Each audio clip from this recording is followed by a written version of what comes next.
Today's lesson is on multi-step equations. We're going to take the same idea from two-step equations and then just add a few steps at the beginning. These steps will be things like distributing or combining like terms, and you want to try to simplify it to a two-step equation and then solve like we've done before. So before we move on to solving multi-step equations, I want to review two concepts, and that is the distributive property and combining like terms. So pause the video and write these down and see if you remember how to distribute.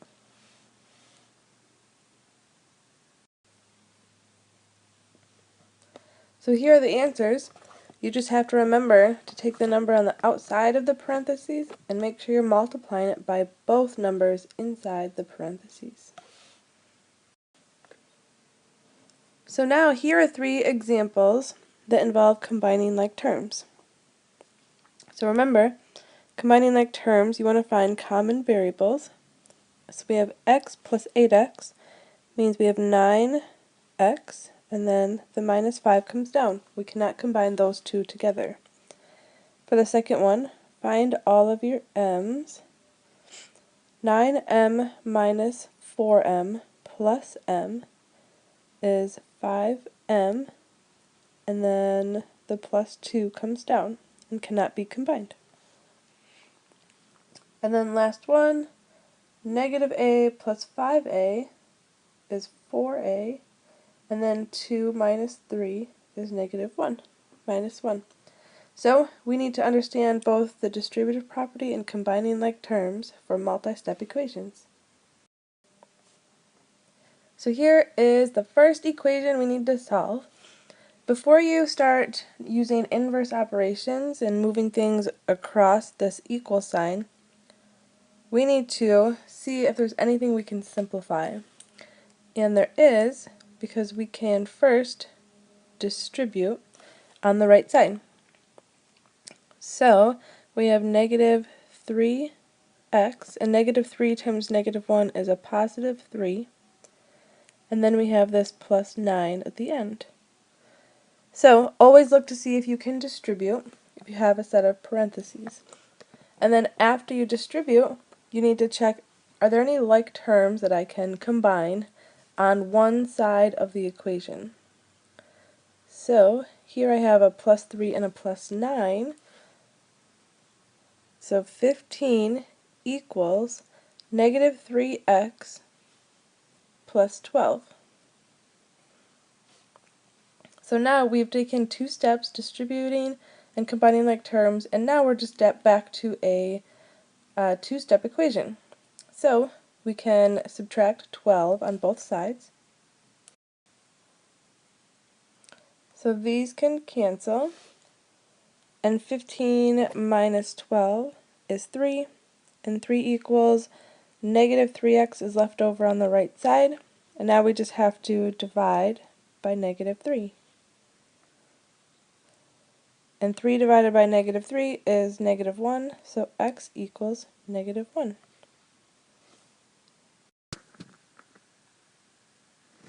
Before we move on, it's always a good idea to check your solution by plugging in your answer back into the original equation. Because on the test, when you have to solve a bunch of equations, if you check every single one of them, you'll know that you'll have 100%. So let's see, I plugged in negative 1, and negative 1 minus 1 is negative 2. So 15 equals negative 3 times negative 2 plus 9.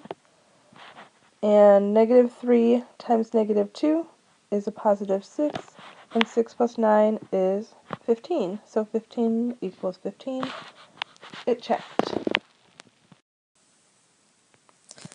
Okay, our second example, 1/5 times the quantity 10x minus 25 equals 1. I can draw my line at the equal sign. And since we've got these parentheses, I can distribute. So 1/5 times 10, and remember when you're multiplying a fraction by an integer, it's the same as just writing that integer in the numerator, 10 over 5, and 10 divided by 5 is 2. So this is 2x minus, and then 1/5 times 25 is the same as writing 25 over 5, which is 5. So 2x minus 5 equals 1. So after we distribute, you always look, are there any like terms to combine that are on the same side of the equation? And in this case, there is not. So we're down to a two-step equation, and we can now do inverse operations. So I'm going to take this subtraction of 5 and add 5 to both sides. So on the left side, they cancel, and I'm left with 2x equals 6, and then divide both sides by 2, so x equals 3. Now let's check the solution. Plug 3 in for x, so we have 10 times 3 is 30, and 30 minus 25 is 5, so we have 1/5 times 5 equals 1, which makes sense because 1/5 is the reciprocal of 5, and you always get 1 when you multiply a number by its reciprocal. Now here is our last example before we do a story problem. So we have to distribute first, and we have this 2 in front of the parentheses, but what you need to remember is you're distributing, you have to take the sign with it. We're distributing a -2. So the front 8y will just fall down, and then -2 times 2y would be -4y, so minus 4y, and -2 times a -3 is a +6, so plus 6 equals 30. And after you distribute, check to see, can you combine any like terms that are on the same side of the equal sign? And this time we can, because we have 8y minus 4y. So that becomes 4y, and then the plus 6 comes down equals 30.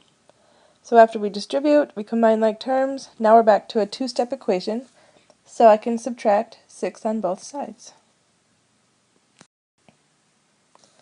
And my 6's cross out on the left, and I have a 4y left over, and 30 minus 6 is 24. And now just divide both sides by 4, so y equals 6. So let's real quick check our answer. So I plugged 6 in for my y in both spots. So first I have 8 times 6, that is 48, and minus 2 times 6 is 12, and 12 minus 3 is 9, equals 30. So now 2 times 9 is 18, and 48 minus 18 is 30. So good, it worked, it checked. Alright, it says the attendance at a school play was 750 people. Student tickets cost $3 and adult tickets cost $5. And total ticket sales were $2,950. How many of each type were sold? So I'm going to set up the equation in one way and then kind of alter it, and you'll see why. Let's see, we have $3 for student tickets. So you could think of that as it's $3 per every student ticket, and then it's $5 per every adult ticket. So $3 times the number of students plus $5 times the number of adults should give you $2,950. However, we have two different variables. We have the variable s and we have the variable a. So we want to write this in a way in which we only have one variable so we can solve. Before we move on with the equation, I want you to think of some scenarios of combinations of adults and students. So, let's say that 200 students go to the play. If 200 students go, then that means how many adults went?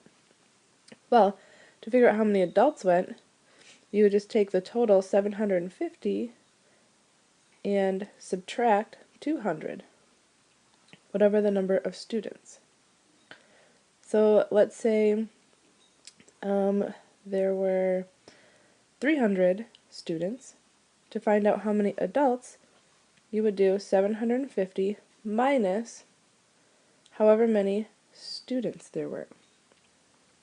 So we're going to take this idea, and instead of writing the variable a, we're going to think of a as 750 minus however many total students were going to be there. So I'm going to rewrite my equation. It's $3 times the number of students plus $5 times the number of adults, but I'm going to write adults in terms of students. So 750 minus however many students show up would give you how many adults show up, and that is equal to 2,950. And now it is set up like a multi-step equation with one variable, and I can solve it. I would start by using the distributive property here. So 3s plus 5 times 750, which is 3,750, and then 5 times negative s, so it would be minus 5s, equals 2,950. After we distribute, we can combine like terms. 3s minus 5s is negative 2s, and then plus 3,750 equals 2,950. And now we're to that two-step equation, so you can subtract 3,750 on both sides. So on the left side, I am left with negative 2s equals negative 800. And now I'm going to divide both sides by negative 2, and that will give me that s equals 400. So what does that mean? That means that 400 students came to the play. We still have to figure out how many adults came, and that's when we go back to this scenario up here. After we find out how many students were there, to find out how many adults, you just have to do 750 minus the number of students, 400. So there were 400 students, and there were 350 adults that went to the school play. So there you go. It was a long problem, but you can all do it. You have 2 pages in your assignment. You have a page of practice problems and then a page of story problems. So good luck, and let me know if you need any help.